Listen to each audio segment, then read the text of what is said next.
Hi అండి, welcome to my channel. ముందుగా ఎవరైనా ఫస్ట్ టైం ఈ ఛానల్ చూస్తున్న వాళ్ళు ఉంటే ప్లీజ్ ఛానల్ని సబ్స్క్రైబ్ చేసుకోండి. అలాగే వీడియోకి ఒక లైక్ ఇచ్చి సపోర్ట్ చేయండి. ఇంకా ఇవాళ వీడియోలో అయితే ఒక మంచి హెల్దీ ఐస్ క్రీమ్ రెసిపీతో మీ ముందుకు వచ్చానండి.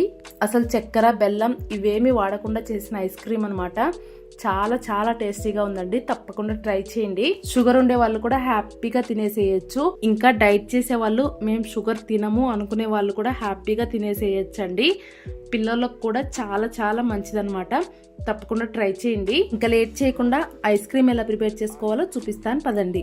ముందుగా ఒక బౌల్లోకి ఏదైనా ఒక కప్పు నిండుగా మకానా తీసుకోండి. అలాగే సేమ్ కప్పుతో మీ దగ్గర ఏ డ్రై ఫ్రూట్స్ అవైలబుల్గా ఉంటే వాటిని ఒక 3/4 కప్పు వచ్చేలాగా తీసుకోండి. ఇక్కడ నేనైతే జీడిపప్పు, బాదం పప్పు, పిస్తా అలాగే కొన్ని ఎండు ద్రాక్షలు అయితే వేసుకున్నానండి. అలాగే సేమ్ కప్పుతో ఒక కప్పు నిండుగా ఖర్జూరం, ఇంకా ఒక అరకప్పు ఓట్స్ని అయితే వేసుకున్నాను. ఇక్కడ ఓట్స్ అయితే పూర్తిగా ఆప్షనల్ అండి. వేసుకుంటే వేసుకోవచ్చు, లేదంటే లేదనమాట. ఇప్పుడు అందులోకి కాంచుకున్న పాలని ఒక కప్పు వరకు వేసుకోండి. పాలు ఒకటేసారి ఎక్కువ వేసుకోకుండా కొద్ది కొద్దిగా వేసుకుంటూ డ్రై ఫ్రూట్స్ మొత్తం పాలల్లో మునిగిపోయేలాగా ఇలా స్పూన్తో మొత్తం అంతా బాగా కలిపేసుకోండి.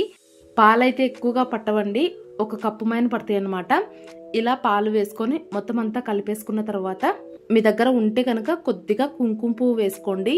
ఇది కూడా పూర్తిగా ఆప్షనల్ అండి. ఉంటే వేసుకోవచ్చు, లేదంటే లేదనమాట. ఇలా కుంకుమ పువ్వు వేసుకున్న తర్వాత మళ్ళీ ఒకసారి కలిపేసుకొని పైనుంచి మూత పెట్టేసి ఒక గంట పాటు డ్రై ఫ్రూట్స్ అన్నింటినీ నాననివ్వండి. గంట కల్లా కూడా డ్రై ఫ్రూట్స్ అన్నీ చక్కగా నానిపోయినాయి చూడండి. ఇప్పుడు వీటన్నింటినీ ఒక మిక్సీ జార్లోకి పాలతో సహా వేసేసుకోండి. ఇప్పుడు మిక్సీ జార్లోకి ఐస్ క్రీమ్ని చాక్లెట్ ఫ్లేవర్లో చేసుకోవడం కోసం ఒక 2-3 టేబుల్ స్పూన్లమైన కోకో పౌడర్ వేసుకోండి.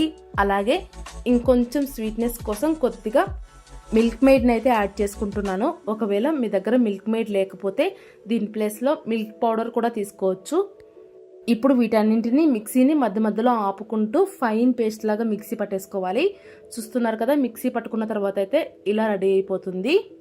మనం ఐస్ క్రీమ్ తినేటప్పుడు కాస్త సాఫ్ట్గా ఉండడం కోసం ఇక్కడ నేనైతే ఒక 1/2 కప్పు వరకు విపింగ్ క్రీమ్ని అయితే యాడ్ చేసుకుంటున్నానండి. ఒకవేళ మీ దగ్గర విపింగ్ క్రీమ్ లేకపోతే ఫ్రెష్ క్రీమ్ అయినా వేసుకోవచ్చు, లేదంటే పాలపైన ఉండే మీగడని ఒక 2-3 రోజుల వరకు కలెక్ట్ చేసి వేసుకోవాలన్నమాట. మీగడ వేసుకునేటప్పుడు కాస్త ఫ్రెష్గా ఉండేది వేసుకోండి, అప్పుడే ఐస్ క్రీమ్ టేస్ట్ బాగుంటుంది. ఇప్పుడు మళ్ళీ మిక్సీని ఒక 2-3 సార్లు అలా తిప్పామంటే విపింగ్ క్రీమ్ మొత్తం అంతా బాగా కలిసిపోతుంది అనమాట. ఇప్పుడు దీని మొత్తాన్ని ఒక ట్రేలోకి కానీ లేదంటే ఏదైనా ఒక గిన్నెలోకి కానీ తీసేసుకోండి. ఒకవేళ మీరు తీసుకున్న ట్రేకి మూత కనుక ఉంటే మూత పెట్టేసి డీప్ ఫ్రిడ్జ్లో పెట్టేసేయండి. నేను తీసుకున్న దానికైతే మూత అయితే లేదండి. సో ఇలా ర్యాపర్తో మొత్తం ర్యాప్ చేసేసుకున్నాను అనమాట. ఇలా ర్యాప్ చేసేసి 7-8 గంటలు ఫ్రిడ్జ్లో పెట్టుకున్న తర్వాత చూపిస్తున్నాను చూడండి. 7-8 గంటల కల్లా ఐస్ క్రీమ్ అయితే చక్కగా రెడీ అయిపోయింది. ఇలా రెడీ అయిపోయిన ఐస్ క్రీమ్ని ఒక గుంట గరిటెతో తీసుకొని సర్వింగ్ బౌల్లోకి సర్వ్ చేసి ఇచ్చామంటే ఇంట్లో వాళ్ళు ఇంకా పిల్లలు కూడా చాలా ఇష్టంగా తినేస్తారండి. నార్మల్గా మొత్తం పాలు, చక్కెర ఇవన్నీ వేసిన ఐస్ క్రీమ్ టెక్స్చర్ అయితే రాదు, కానీ టేస్ట్ మాత్రం చాలా బాగుంటుంది. ఇంకా హెల్దీ కూడా.